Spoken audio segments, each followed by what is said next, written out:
जय श्री कृष्णा। 5वां अध्याय दुर्वासा जी की दुख निवृत्ति। ओम नमो भगवते वासुदेवाय। श्री सुखदेव जी कहते हैं, परीक्षित, जब भगवान ने इस प्रकार आज्ञा दी तब सुदर्शन चक्र की ज्वाला से जलते हुए दुर्वासा लौटकर राजा अम्बरीश के पास आए और उन्होंने अत्यंत दुखी होकर राजा के पैर पकड़ लिए।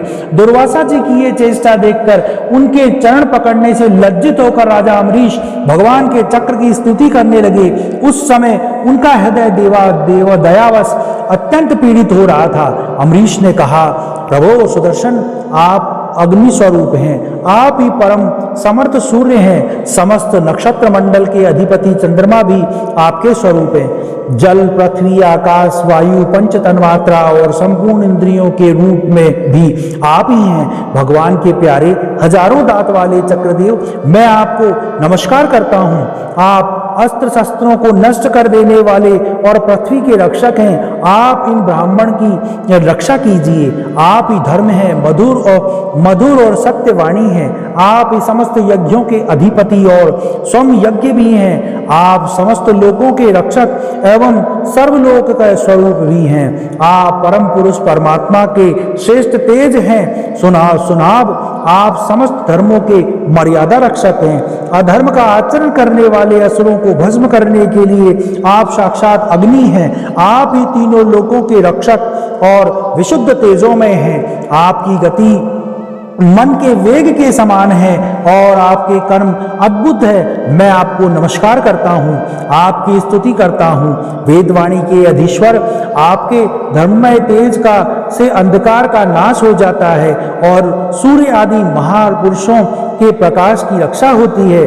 आपकी महिमा का पार पाना अत्यंत कठिन है। ऊंचे नीचे और छोटे बड़े के भेदभाव से युक्त यह समस्त कर्म कारणात्मक संसार आपका ही स्वरूप है। सुदर्शन चक्र, आप पर कोई विजय प्राप्त नहीं कर सकता। जिस समय निरंजन भगवान आपको चलाते हैं और आप दैत्य दानवों की सेना में प्रवेश करते हैं, उस समय युद्ध भूमि में उनकी भुजा, उदर, जंघा, चरण और गर्दन आदि निरंतर कटते हुए आप अत्यंत शोभायमान होते हैं। विश्व के रक्षक, आप रणभूमि में सबका प्रहार सह लेते हैं। आपका कोई कुछ नहीं बिगाड़ सकता। गदाधारी भगवान ने दुष्टों का नाश करने के लिए ही आपको नियुक्त कर रखा है। आप कृपा करके हमारे कुल के भाग्योदय के लिए दुर्वासा जी का कल्याण कीजिए।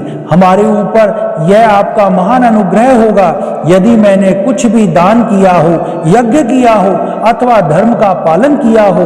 यदि हमारे वंश के लोग ब्राह्मणों को ही अपना आराध्य देव समझते रहे हों तो दुर्वासा जी की जलन मिट जाए। भगवान समस्त गुणों के एकमात्र आश्रय है। यदि मैंने समस्त प्राणियों के आत्मा के रूप में उन्हें देखा हो और वह मुझ पर प्रसन्न हो तो दुर्वासा जी के हृदय की सारी जलन मिट जाए। श्री सुखदेव जी कहते हैं, जब राजा अम्बरीश ने दुर्वासा जी को इस सब ओर से ज्वाला जलाने वाले भगवान के सुदर्शन चक्र की इस प्रकार स्तुति की तब उनकी प्रार्थना से चक्र शांत हो गया। जब दुर्वासा जी चक्र की आग से मुक्त हो गए तब उनका चित्त स्वस्थ हो गया। तब वह राजा अम्बरीश को अनेकानेक उत्तम आशीर्वाद देते हुए उनकी प्रशंसा करने लगे। दुर्वासा जी ने कहा, धन्य है, आज मैंने भगवान के प्रेमी भक्तों का महत्व देखा। राजन, मैंने आपका अपराध किया, फिर भी आप मेरे लिए मंगल कामना ही कर रहे हैं। जिन्होंने भक्तवत्सल भगवान श्री हरि के चरण कमलों को दृढ़ प्रेम भाव से पकड़ लिया है, उन साधु पुरुषों के लिए कौन सा कार्य कठिन है। जिनका हृदय उदार है वे महात्मा भला किस वस्तु का परित्याग नहीं कर सकते। जिनके मंगलमय नामों के श्रवण मात्र से जीव निर्मल हो जाता है, उन्हीं तीर्थपाद भगवान के चरण कमलों के जो दास है उन्हीं के लिए कौन सा कर्तव्य शेष रह जाता है। महाराज अम्बरीश, आपका हृदय करुणा भाव से परिपूर्ण है। आप मेरे ऊपर महान अनुग्रह किया है। अहो, आपने मेरे अपराध को भुलाकर मेरे प्राणों की रक्षा की है। परीक्षित, जब दुर्वासा जी भागे थे तब से अब तक राजा अम्बरीश ने भोजन नहीं किया था। वह उनके लौटने की बाट देख रहे थे। अब उन्होंने दुर्वासा जी के चरण पकड़ लिए और उन्हें प्रसन्न करके विधि पूर्वक भोजन कराया। राजा अम्बरीश बड़े आदर से अतिथि के योग्य सब प्रकार का भोजन सामग्री ले आए। दुर्वासा जी भोजन करके तृप्त हो गए। अब उन्होंने आदर से कहा, राजन अब आप भी भोजन कीजिए।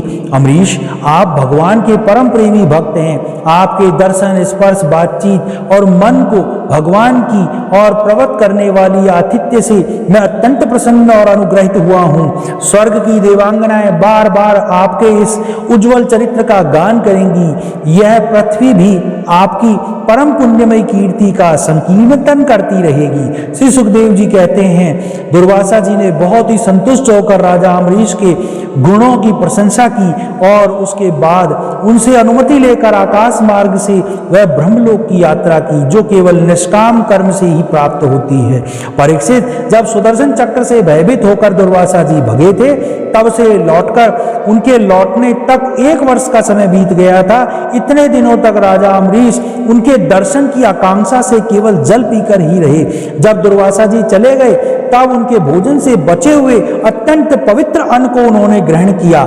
इसके कारण दुर्वासा जी का दुख में पड़ना और फिर अपनी ही प्रार्थना से उनका छूटना, इन दोनों बातों को उन्होंने अपने द्वारा होने पर भी भगवान की ही महिमा समझा। राजा अम्बरीश में ऐसे ऐसे अनेक गुण थे। अपने समस्त कर्मों के द्वारा वह परब्रह्म परमात्मा श्री भगवान में भक्ति भाव की अभिवृद्धि करते रहते थे। उस भक्ति के प्रभाव से उन्होंने ब्रह्मलोक के समस्त भोगों को नरक में के समान समझा। तदंतर भगवान अम्बरीश ने अपने ही समान भक्त पुत्रों पर राज्य का भार छोड़ दिया और स्वयं वह वन में चले गए। वहां वह बड़े धीरता के साथ आत्मस्वरूप भगवान में अपना मन लगाकर गुणों का प्रवाह स्वरूप संसार से मुक्त हो गए। परीक्षित, महाराज अम्बरीश का यह परम पवित्र आख्यान है। जो इसका संकीर्तन और स्मरण करता है वह भगवान का भक्त हो जाता है। 5वां अध्याय समाप्त। ओम नमो भगवते वासुदेवाय।